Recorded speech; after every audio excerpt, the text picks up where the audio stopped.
Alright, so the new camera is officially here, and yes, it's recording in 4K. Camera with flash. Does it change the content of the videos? Not really. But at least now you guys get to see my face a little bit clearer. I could probably lean into it and make the videos more cinematic, but I'm not sure how well that would go over. But anyway, let's get into the actual topic of today's video. Today I want to talk about 2026 NHL Free Agency, and honestly, I'm a little concerned. We're coming off a pretty strange trade deadline season. Instead of having all the action happen on one single day, it felt like the deadline stretched out over an entire week. That got me thinking about what the next big off-season event might look like, and naturally that led me down the rabbit hole of looking ahead to July 1st and the 2026 free agent class. Now, earlier this season I actually made a video breaking down what this class might look like. Even back in October it already felt a little underwhelming. A few key players signed extensions right around the start of the season, which immediately weakened the potential free agent pool. But since then, it's only gotten worse. In that earlier video, I listed 15 players who were still unsigned and could potentially headline the 2026 class. But since then, many of the biggest names have already signed extensions with their teams.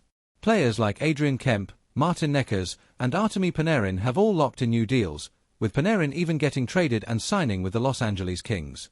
And that's not even mentioning players like Nick Schmaltz, who just signed an extremely team-friendly extension.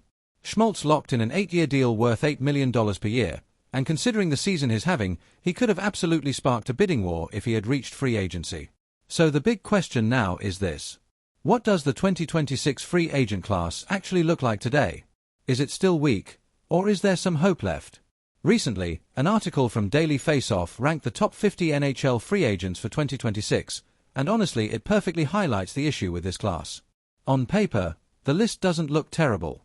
There are some recognizable names. But the moment you start digging deeper, things start falling apart.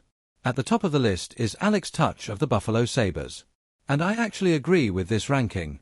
Out of all the potential free agents, Tuch might be the most realistic star player who could actually hit the open market. There's been speculation that he might want out of Buffalo, and with the Sabres building around a younger core, there's a real possibility they could move on if his asking price climbs above $10 million. Now don't get me wrong, I really like Alex Tuch as a player. He's a physical power winger who consistently scores around 30 goals a season, plays with intensity, and brings leadership to the locker room. Last season he scored 36 goals, and this year he already has 28 through 65 games. But here's the issue. If Alex Tuch is the best player available in your free agent class, that's probably not a great sign. And again, no disrespect to Tuch, he's a very good top 6 winger, but he's still not a true superstar. After Tuch, the list quickly gets complicated. You have Sergei Bobrovsky from the Florida Panthers, but it feels extremely likely that Florida will re-sign him. Then there's Alexander Ovechkin. Sure, technically he could reach free agency, but let's be realistic. The odds of Ovechkin leaving the Washington Capitals are basically zero. At this stage of his career, uprooting his family and going to another franchise just doesn't make much sense. If things ever reach that point, he would probably retire or return to Russia rather than sign somewhere else. Another interesting name is Darren Radish, who has had an excellent season. But at the same time, there's a real possibility that this could be a career year. We've seen this situation before. Players explode statistically in a contract year, get paid big money, and then settle back into a more modest role.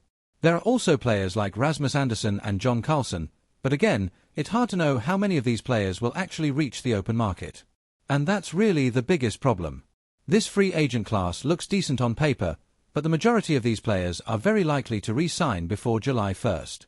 Once you get outside the top 10, the drop-off becomes dramatic. You start seeing players like Bobby McMann, Connor Murphy, and Logan Stanley. Solid players, absolutely. But franchise-changing talent? Not really. And even deeper in the rankings you're looking at players like Eric Hall.